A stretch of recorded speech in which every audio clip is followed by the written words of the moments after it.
साकी बाबा कदम प्रकरण 25। सिंगापूरमध्ये सर्कसनं बराच धंदा केला आणि काहीसा व्यापही वाढवला। युरोपचा दौरा करून पूर्वेकडून येणारी सर्कसही ज्यावेळी सिंगापुरात येऊन दाखल झाली तेव्हा प्रोप्रायटर रामय्यांनी आपला मुक्काम हलवण्याचं ठरवलं।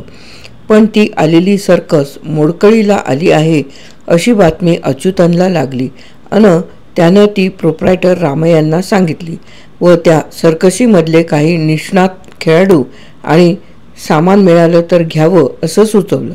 नंदिनीताई, अच्युतन आणि प्रोप्रायटर रामय्या यांची बैठक बसली। श्यामलाही पाचारण करण्यात आलं। नवीन खेळाडू देखील सामील झाले अन खेळाडू घेणं हे अत्यावश्यक होतं, कारण गरोदरपणामुळं साकीनं काम बंद केलं होतं।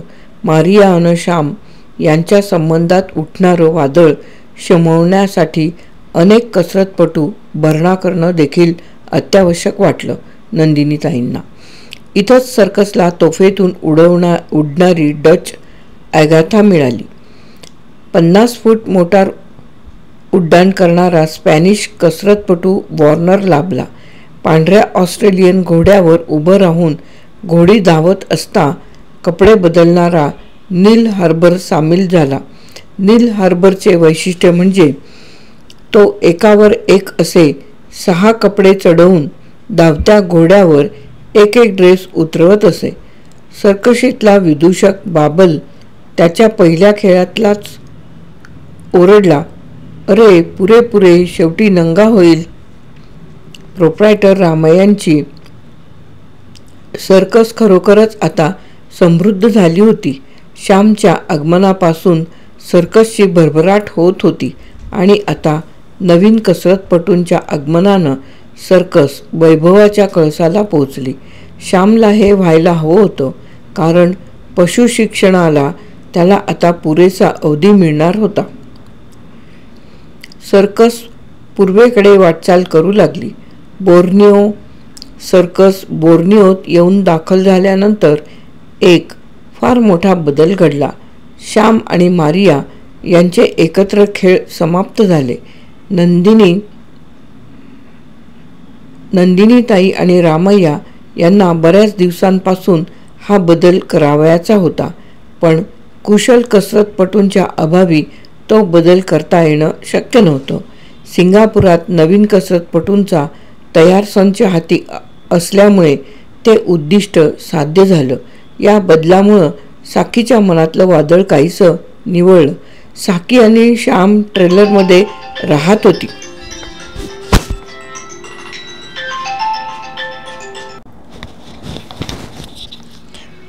साकी आणि श्याम ट्रेलरमध्ये राहत होती।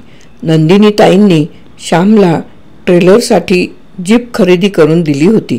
बरेच दिवस साकीच्या मनात घोळत होतं की ट्रेलरसहित कुठंतरी पिकनिकला जावं। बुधवार हा सर्कसचा सुटीचा दिवस। त्या दिवशी श्याम आणि साकी या दोघांनी 8-10 मैलांवर एखाद्या निसर्गरम्य ठिकाणी पिकनिकला जायचं ठरवलं। श्यामनं जय्यत तयारी सुरू केली। ट्रेलरच्या फ्रीजमध्ये डझनभर बिअरच्या बाटल्या पसरल्या।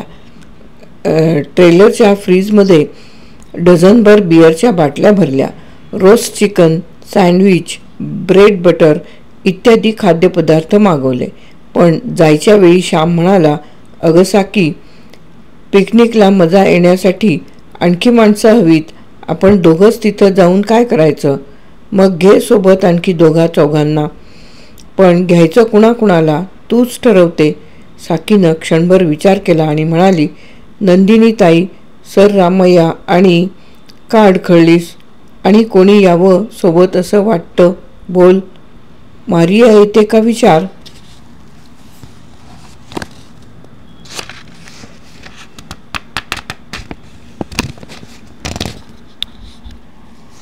दचकला श्याम साकीच्या या शब्दानं। "साकी, खरंच मारिया येऊ दे म्हणतेस?" "हो, म्हणजे सगळी कटुता आता संपलीये असं समजायला हरकत नाही तर." "कटुता नव्हतीच श्याम. खरं म्हणशील तर मारियाच्या अति मोकळ्या अन स्वैर वागण्यानं मला तशी शंका यायची, पण आता तुझे आणि तिचे एकांतातले प्रयोग बंद झाल्यापासून माझं मन एकदम साफ झालंय. व्हेरी नाईस साकी. खरं म्हणजे हे सर्व बरंचसं आधी घडायला हवं होतं. इलाज नाही, घटना घडायच्या वेळीच घडणार. आपण कितीही आकांडतांडव केलं तरी काय काय फायदा. श्याम सरळ मारियाच्या तंबूवर आला. सुटीचा दिवस म्हणून मारिया अजूनही अंथरुणात लोळत होती. श्यामनं तिची मच्छरदाणी उचलली. मारियाचे सोनेरी केस विस्कटले होते. श्यामनं हाक मारली, मारिया, ए मारिया. कोण? श्याम. Good morning. इतक्या लवकर? आमच्यासोबत पिकनिकला चल, बोलवायला आलोय. अरे च्या, आज दिवस कुणीकडे उगवलाय? उगवायचा तिथंच उगवलाय. चल उठ. पण साकी आहे ना सोबत? साकीनंच सांगितलंय तुला सोबत घे म्हणून. I can't believe. मला खरं नाही वाटत. I swear by God. चल उठ.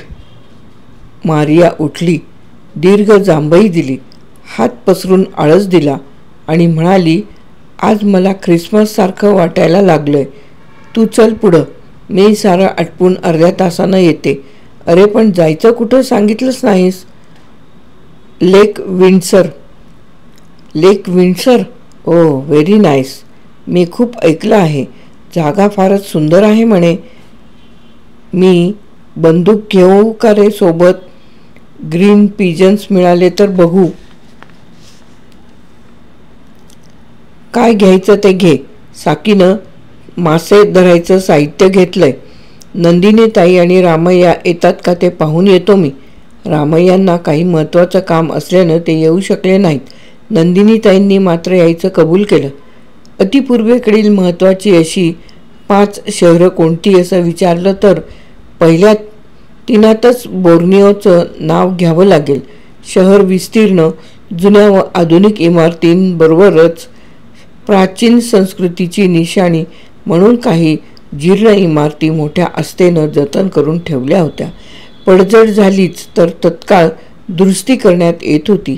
जुने किल्ले, सरंजामशाहीच्या वेळचे वाडे, खंदक हे बोर्निओच्या सौंदर्यात भर घालीत होते.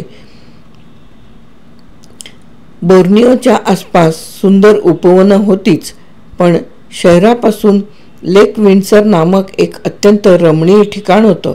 5 मैलांचा परीघ असलेलं एक छोटंसं सरोवर अन त्याभोवती घनदाट झाडी. ठिकठिकाणी झाडी साफ करून मलायन सरकारनं जागोजागी डाक बंगले बांधले होते. जगातून येणाऱ्या हौशी प्रवाशांचं ते आवडतं ठिकाण होतं. या तलावाला लेक विंडसर किंवा प्रेमिकांचं तलाव असं संबोधलं जाई. पूर्वी तलावाचं नाव होतं लव्ह लेक, पण इंग्लंडचा राजपुत्र ड्यूक ऑफ विंडसर यानं मिसेस सिम्पसन या बाईशी प्रेमविवाह केला आणि त्याला राजमुकुट उतरवावा लागला.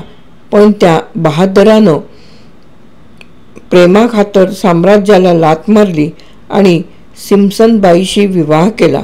विवाहोत्तर मधुचंद्रासाठी ड्यूक साहेब आले ते बोर्निओला आणि चांगला 1 महिनाभर या लव्ह लेकच्या डाकबंगल्यात राहिले. अन तेव्हा बोर्निओच्या नागरिकांनी या प्रेमवेड्या राजपुत्राचं नाव चिरंतन करण्यासाठी लव्ह लेकला जे नाव दिलं ते लेक विंडसर.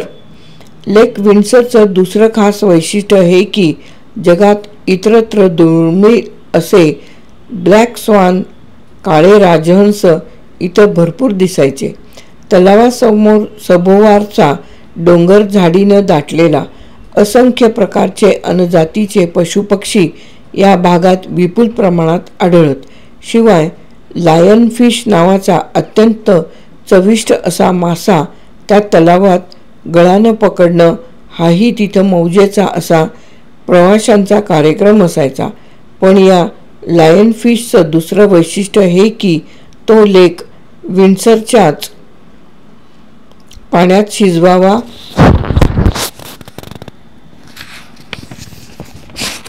शिजवावा लागे. तेथून दुसरीकडे नेऊन शिजवला की एकदम बेचव. म्हणून तलावाच्या काठी जागोजागी लायन फिश असलेलं चित्र काढून त्याखाली लिहिलं होतं, lion fish, cook it here and make a dish. If you carry it elsewhere, if is tasteless really, I swear. 5व्या शतकात येथे हिंदू संस्कृती अन राज्य होते. मूलवर्मा नावाच्या राजाचा उल्लेख अजूनही येथील प्राचीन शिल्पावर आढळून येतो. चीनी प्रवासी ह्युएन याने आपल्या टिपणात हिंदू राजवटीचा मलायात बराच प्रभाव असल्याचं नमूद करून ठेवलं आहे. पुढं हा भाग जावाच्या अधिपत्याखाली आला. त्यानंतर अनेक राजवटी बदलल्या, पण हिंदू संस्कृतीचा ठामपणे उमटलेला ठसा या परिसरात पर्वतमाथ्यावर आढळून येणाऱ्या मंदिरांनी दुजोरा देऊन राहिला आहे. जिथे जिथे म्हणून उत्तुंग असं पर्वताचं शिखर आहे, त्या माथ्यावर देवालयाचं निमुळतं टोक आजही दृष्टीस पडतं. अनेक नागमोडी वळणं चढून आणि उतरून जीप ट्रेलरला उडीत सरोवराकाठी आली. निळाभोर आकाशाचा तुकडा जमिनीला चिकटवल्यासारखा दिसू लागला. सरोवराच्या बाजूला हिरवळ पसरलेली, दोहो बाजूच्या घनदाट झाडीचं प्रतिबिंब शांत अशा पृष्ठभागावर पडलं होतं. श्यामनं एक सुंदरसा स्पॉट बघून जीप ट्रेलर थांबवला. नंदिनीताई, साकी, मारिया उतरल्या. नंदिनीताईंनी खांद्याचा कॅमेरा काढून भराभर स्नॅप्स घेतले. साकीनं फर्शिंग स्टिक्स घेतल्या अन ती तडक सरोवराकाठी गेली. मारियानं आपली .22 बंदूक खांद्याला अडकवली आणि ती सरळ झाडीच्या रोखानं निघाली. ग्रीन हरियल टिपण्यासाठी त्या तिघी तशा बाहेर पडताच श्याम ओरडला, अरे तुम्ही सगळ्याजणी बाहेर गेल्यावर मी एकटा इथं काय करू? मारिया ओरडून म्हणाली, बियर पीत बस पोट फुगेपर्यंत. साकी म्हणाली, मासे शिजवायला दगडाची चूल तयार करून ठेव. नंदिनीताई म्हणाली, बघा साकी विणत होती तो अर्धवट राहिलेला पायमोजा विणत बस. बिचारा श्याम आवासून तिन्ही दिशांना निघालेल्या त्या बायकांकडं पाहत राहिला. डोंगरात फटाफट टुटूच्या गोळ्या सुटल्याचा आवाज येऊ लागला. गळ टाकल्या टाकल्या साकीला एक मोठा 1.5-2 किलोचा वजनाचा लायन फिश लागला. ती मोठ्यानं ओरडू लागली. नंदिनीताईंनी एक रील संपवून दुसरा भरला. अजूनही त्या तलावाच्या निरनिराळ्या भागांचे स्नॅप्स टिपत होत्या. श्यामनं सरळ फ्रीजमधली बिअरची बाटली काढून तोंडाला लावली. 4 बाटल्या संपल्या तरी एकही बाईचा पत्ता नव्हता. साकी जागा बदलत बदलत खूप दूरपर्यंत गेली तरी दिसत होती. नंदिनीताई दुसरा रोल संपवून परतल्या, पण मारियाचा मात्र पत्ता नव्हता. बरं, गोळ्यांच्या आवाजाच्या रोखाने हाक मारावी म्हटलं तर गोळ्यांचा आवाजही येईना. 11:30च्या सुमारास नंदिनीताई परतल्या, पण मारियाचा पत्ता नव्हता. काऊबॉय जीन आणि गुडघ्या एवढे बूट चढवून ती झाडीत गेली. ती लवकर परत येईना. साकीनं पकडलेले मासे फ्राय करायला सुरुवात केली. नंदिनीताईनं बिअर उघडली आणि म्हटलं, अरे ही मूर्ख मारिया कुठं चुकली बिकली की काय, बघ बरं जरा. श्याम झाडीतून हाका मारत चालला. त्यानं मोठ्यानं मारलेली हाक त्या दराखोऱ्यात कितीतरी वेळ घुमत राही, पण जबाब मात्र मिळेना. ओरडून ओरडून त्याचा घसा कोरडा झाला. मारियाला शोधायला श्याम गेला, तोही बेपत्ता.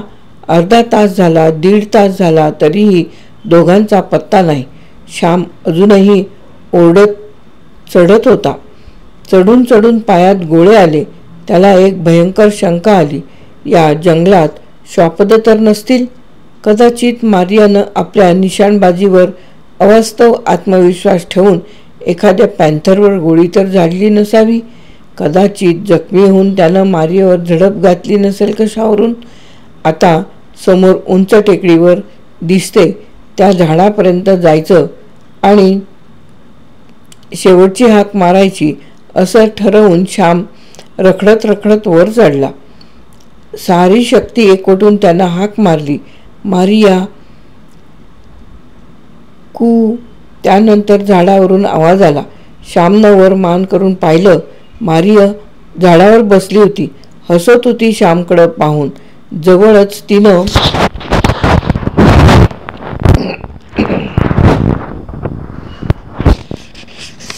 टिपलेले ग्रीन पिजन्स एका दोरानं टांगले होते. यू सिलिगल, लाज नाही वाटत इतक्या हाका मारल्या?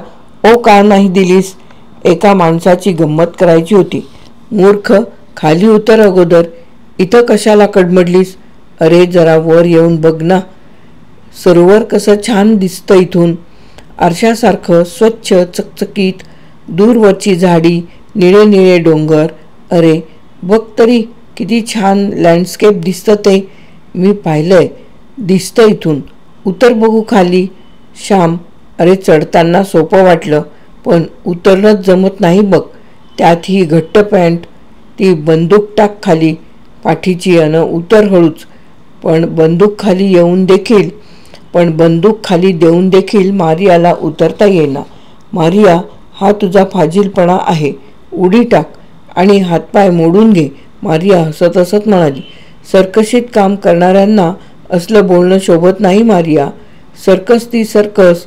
तू पशुशिक्षक आहेस म्हणून जंगलातल्या वाघाला उठबस करायला सांगशील का? उगाच कशाचं नातं कशाला जोडू नकोस. बर, तू बऱ्या बोलानं खाली उतरणार आहेस की नाही सांग. हे बघ, मी त्या बाजूला फांदीला धरून लोंबकळते. तू मला वरच्यावर धर, मग मी हात सोडते. बरं बरं, आटोप. त्या दोघी तिकडं वाट पाहत असतील. शेवटी मारियानं फांदीला धरून लोंबकळायला सुरुवात केली आणि श्यामनं तिला वरच्यावर धरलं. मारियाने फांदीचे हात सोडले, पण मारियानं खाली कोसळण्याच्या भीतीनं श्यामच्या गळ्याभोवती हात टाकले. त्याच क्षणी श्याम आणि मारिया यांना शोधायला आलेल्या साकी आणि नंदिनीताई यांनी ते दृश्य पाहिलं. श्याम, नंदिनीताई ओरडल्या. श्यामनं मारियाला धरलेल्या त्या स्थितीत मागं वळून पाहिलं. साकी ही समोर उभी. शोभतं का तुला? नंदिनीताईंनी क्रोधानं विचारलं. ताई, हिला झाडावरून उतरता येईना म्हणून खाली घेतलं. सगळं खोटं.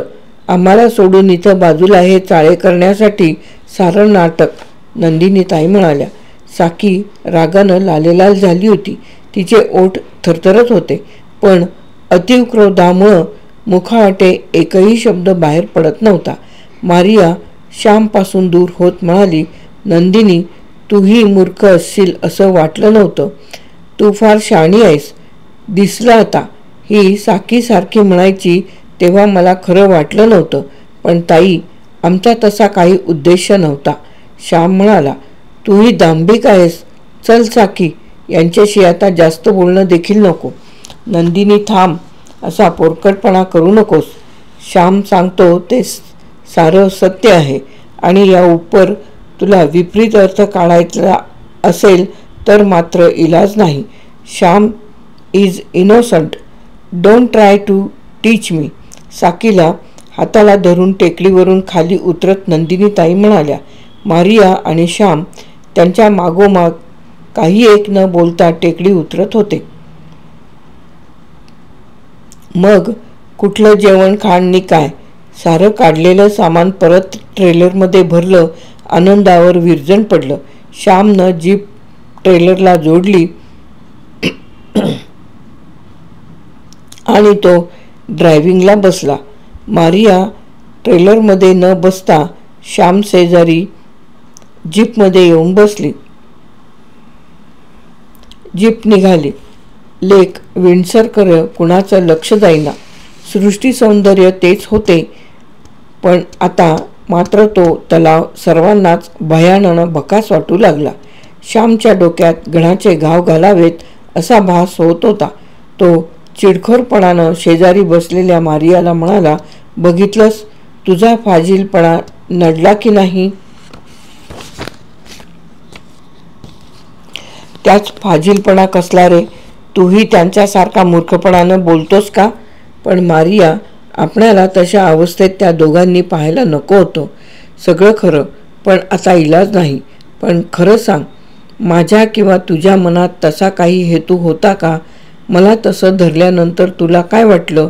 काय वाटणार? रोजच सर्कसमध्ये तुझा स्पर्श मला घडायचा, आताशी घडत नाही एवढंच.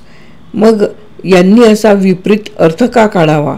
चूक त्यांची मुळीच नाही, चूक आहे ती नियतीची. अशा विचित्र प्रसंगी त्यांना इथं घेऊन येणाऱ्या. डॅमिट, पण आजपर्यंत एकटी साकी माझ्या नावे बोंब ठोकायची. तिला यापुढं नंदिनीची साथ मिळणार असं म्हणून मारिया आपल्या मनगटावरचा तो व्रण न्याहाळू लागली. श्यामसह सारी मंडळी सर्कसवर परतली. साकी परतल्यापासून अबोलच होती. श्यामला तिची मुग्धता असह्य वाटू लागली. त्यानं फ्रीजमधील बिअरची बाटली उघडली आणि ग्लास भरला. एक घोट घेऊन त्यानं सिगारेट शिगलगवली आणि तो साकीला म्हणाला, दोष तुझा नाही साकी. एकामागून एक असे गैरसमज पसरवणारे प्रसंगच घडत गेले का तू जाणून बुजून घडवलेस? तसं समज हवं तर माझ्यावर विश्वास ठेव. माझा आणि मारियाचा तसला काही हेतू नव्हता आज. कशाला खोटं बोलतोस? तिनं शिकारीचं निमित्त करून पुढे जायचं आणि तू तिला शोधायला म्हणून जायचं आणि ते चाळे करीत बसायचं. ठरलंच असलं पाहिजे तुमच्या दोघांचं. कल्पनाशक्ती अचाट तुझी. तुझ्या मानेभोवती मारियानं हात टाकलेले, तू तिला उचलून घेतलेलं दृश्य डोळ्यांनी पाहिल्यानंतर देखील माझीच कल्पनाशक्ती अचाट काय? कमाल आहे तुझ्या निर्लज्जपणाची. निदान सगळं डोळ्यांनी पाहिल्यानंतर तरी असं बोलायचं धाडस करू नये तू. पण साकी, तुम्ही आम्हाला त्या स्थितीत पाहण्याआधी 1 मिनिटापूर्वी तिला लोंबकळताना मी खाली घेण्यासाठी आधार दिला होता. ही थापाथपी माझ्यासमोर नको, समजलं? बरं बाई, इलाज नाही मग प्रार्थना करू. तू काही एक माझ्याशी बोलू नकोस. जा, कृपा कर आणि आत्ताच्या आत्ता निघून जा माझ्या डोळ्यांसमोरून. श्याम दिडमूड होऊन तसाच उभा होता, केविलवाणा. तो जात नाही असं पाहून साकीनंच आपला स्कर्ट सावरला आणि ती फणकाऱ्यानं इतर मुलींच्या तंबूकडं निघून गेली. श्याम आ वासून कितीतरी वेळ पाहत उभा राहिला.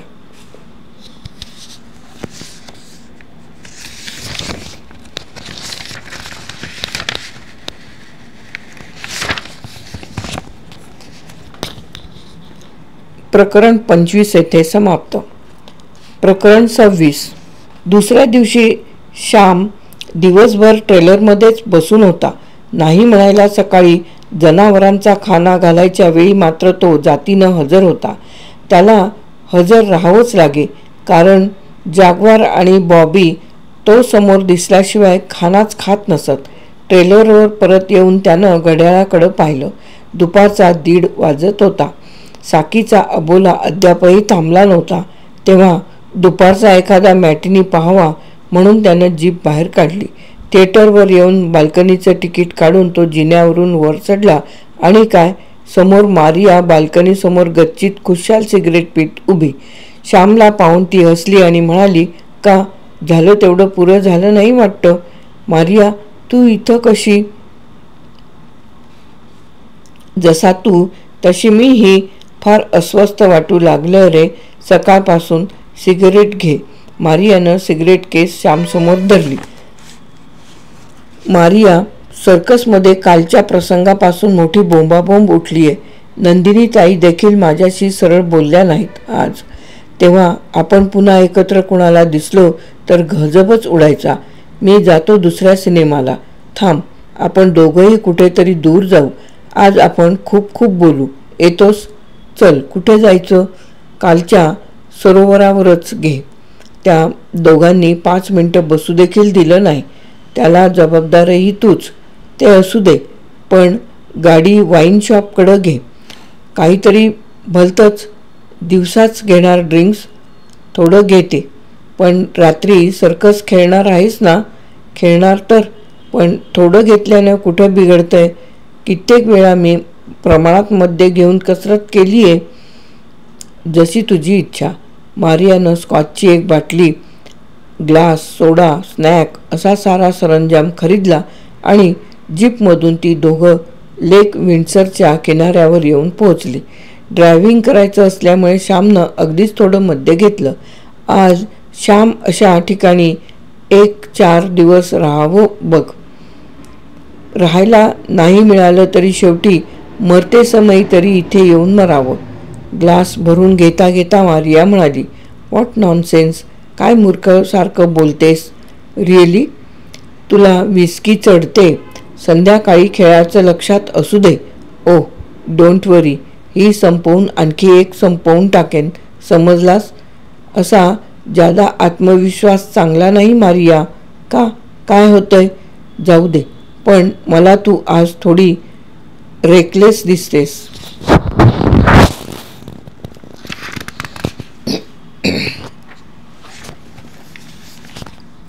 रेकलेस? खरंच? आज मी कोणतंच बंधन पाळायचं नाही असं ठरवलंय. पण अशी बेफाट बेलगाम वागण्याची इच्छा आजच का व्हावी तुला? जगाचा मूर्खपणा पाहून नंदिनी, साकी विसरते सारं. पण श्याम, तुला कसं सांगू, तू मला फार फार आवडतोस. हे बरं नाही मारिया. आवडतोस या शब्दाचा अर्थ काय लावतोस? एक तरुण स्त्री तरुणाला आवडतोस म्हणते तेव्हा त्याला काय वाटतं तोच अर्थ. दुसरा काय? इथंच चुकलास. लग्न झालेल्या चांगल्या माणसाबद्दल सद्भावना, प्रेम, जिव्हाळा व्यक्त केल्यानं तुम्ही लोक असाच विपरीत अर्थ काढता. रे मीच काय, पण जगाच्या पाठीवर कुठेही गेलीस तर हाच अर्थ निघत राहणार अशा वागण्यातून. अरे, माझं तुझ्यावर प्रेम आहे, पण ते प्लेटॉनिक. म्हणजे काय ग? प्लेटॉनिक म्हणजे आध्यात्मिकच म्हण हवं तर. माझं तुझ्यावर प्रेम आहे म्हणजे तुझ्या शरीरावर आहे असं नव्हे. शरीराच्या आत न दिसणारं असं तुझं जे चैतन्य स्वरूप आहे ते मला आवडतंय. फिदा आहे मी त्यावर. माझ्या डोक्यावरून जातंय तू काय बोलतेस ते. तसंच ते अनेकांच्या डोळ्यांवरूनही आजपर्यंत गेलंय. पण मला सांग, तुझ्या या प्लॅटॉनिक लवचा उगम कसा आणि केव्हा झाला?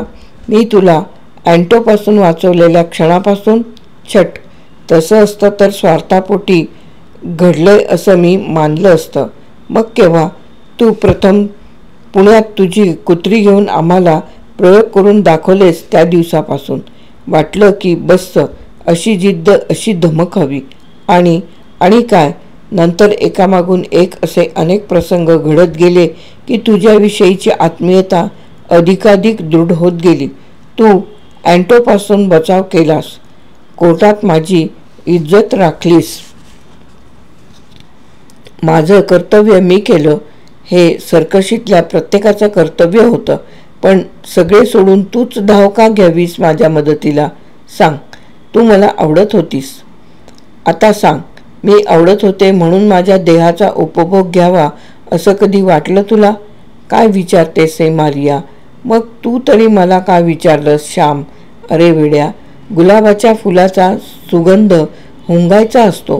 तो सुगंध डोळ्याने पाहायचा कुणी कधी प्रयत्न करू नये. बर, तुझं आटोप. झालं ना बोलून? जाऊ आता. तू जरा पुढं ये. का? मला तुझ्या कपाळाचं चुंबन घ्यायचं आहे. हाही प्लेटॉनिक लवचाच प्रकार काय? I can't control. I must kiss you. Shyam नाईलाजानं पुढं सरकला, पण मारियानं यावेळी कपाळाऐवजी त्याच्या गालाचं चुंबन घेतलं. श्यामनं खिशातला रुमाल काढला गाल पुसण्यासाठी, तेव्हा मारिया त्याचा हात धरून म्हणाली, थांब. हा माझ्या प्रेमाचा अवमान आहे. ते चुंबन पुसायचं नाही. श्यामनं खिशात रुमाल परत कोंबून टाकला. गाडीतून परत दोघं निघाली तेव्हा मारिया अगदी व्यवस्थित बोलत होती. मारिया, आपण परत आलो इकडं की विंडसर लेकवर आपण सर्वजण मुक्कामालाच येऊ. परत? मी तर इथून कुठेही जाणार नाही असं वाटतंय. म्हणजे ते मी सांगू शकत नाही, पण आय लव्ह धिस स्पॉट. बोलता बोलता गाडी सर्कसच्या तंबूजवळ आली. अंधार पडला होता.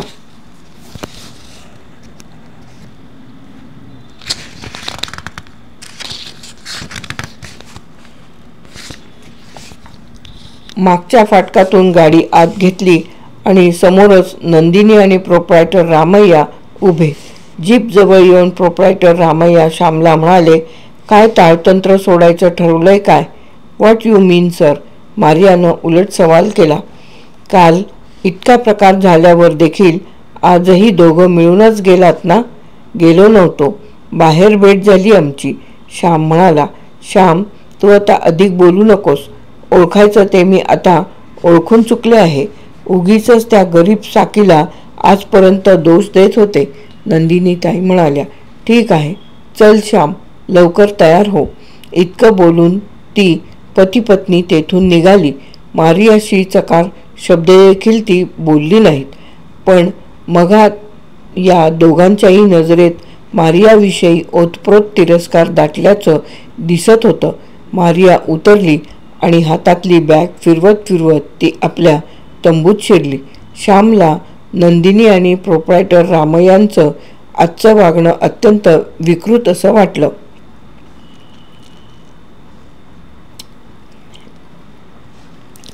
कपडे बदलण्यासाठी तो ट्रेलरमध्ये आरशासमोर उभा राहिला तेव्हा त्याच्या छातीत धस्स झालं. त्याच्या उजव्या गालावर मारियाच्या लिपस्टिकचा ठसा स्पष्ट उमटला होता.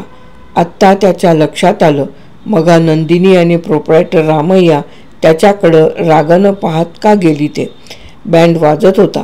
पहिल्या खेळाची तयारी सुरू होती. श्यामनं वॉश घेऊन खेळाचा ड्रेस चढवला. तिसरी घंटा खणखणली. चिमुकल्या मुलींची तुकडी उलट्या सुलट्या उड्या घेत रिंगणात शिरली. पांढऱ्या शुभ्र वेशातल्या या इवल्याशा मुली जाईच्या चालत्या बोलत्या कळ्यांसारख्या दिसत होत्या. 6 मुली कमरेवर हात धरून उभ्या होत्या. त्यांच्या पाठीमागून 5 त्यांच्या खांद्यावरून उभ्या राहिल्या.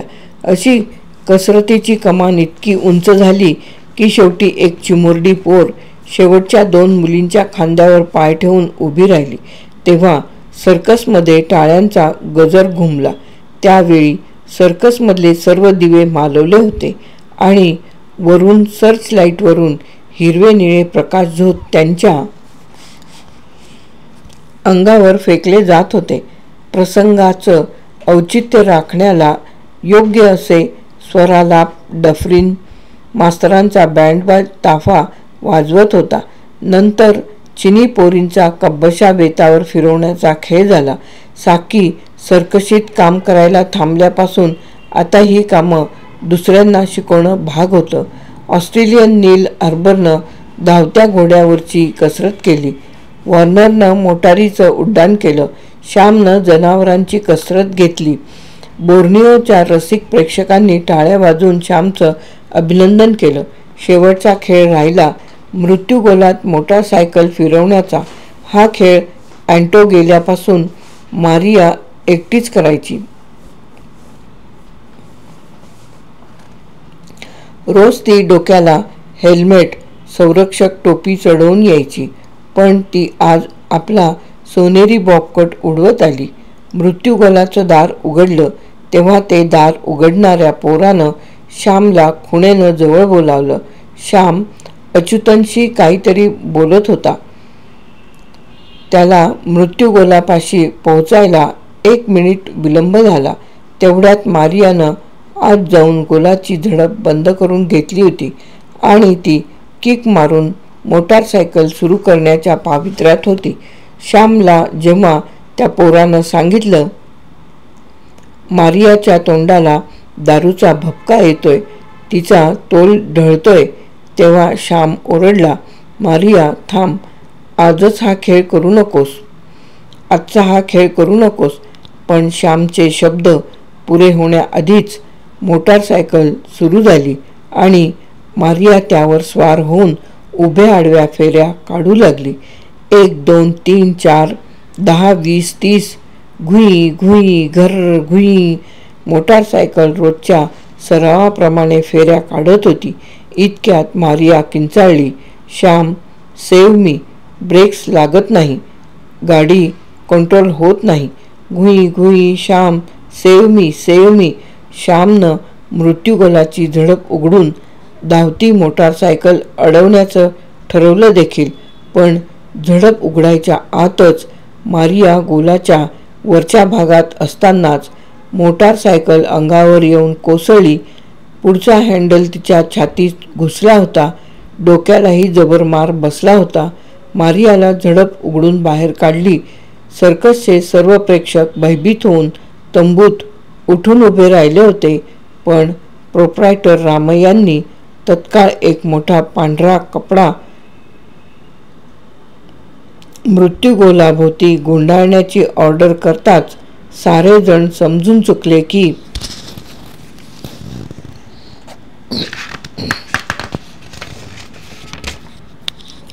प्रकरण काहीसं भीतीदायक आहे. स्ट्रेचरवरून तिला तंबूत आणलं तेव्हा तिला रक्ताची एक गुळणी झाली. बाजूला उभा असलेला श्याम एका हातानं तिच्या तोंडातून येणारं रक्त टिपून घेत होता. स्वतःचे डोळे टिपायचं त्याला भान देखील नव्हतं. मारिया काही क्षणांची सोबतीण आहे हे सर्वांना कळून चुकलं. साकीसहित सारी सर्कस मारियाभोवती जमली. नंदिनीताई हुंदके देत होत्या. अच्युतन मोठमोठ्याने रडत होता. तसेच सर्कसचे लहान थोर कलावंत, अनेक जातींची अन धर्माची माणसं धाय मोकलून रडत होती. मारिया निजधामाला चालली होती. ठिणगी विजत चालली होती. मारियानं मोठ्या कष्टानं डोळे उघडले. एकीकडे श्याम आणि दुसरीकडे साकी. त्या अवस्थेत देखील तिनं आपला व्रण असलेला हात साकीपुढं केला आणि साकीच्या डोळ्याला डोळे भिडवले. साकीनं चटकन उठून अच्युतनचं पेन त्याच्या शर्टाच्या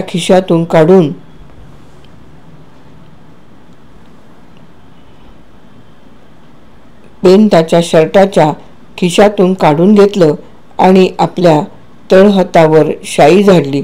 उजव्या हाताच्या बोटात मारियाच्या निर्जीव होत चाललेल्या हातावर साकीनं अक्षरं काढली. श्याम. मारियाचा तो हात उचलून साकीनं दाखवला. तेव्हा एक क्षीण हास्य तिच्या चेहऱ्यावर उमटलं. डोळ्यांत अश्रू तरळले, अंतिम समाधानाचे. अन त्याच क्षणी मारियानं मान टाकली. आता मात्र ठिणगी विझली, अगदी कायमची.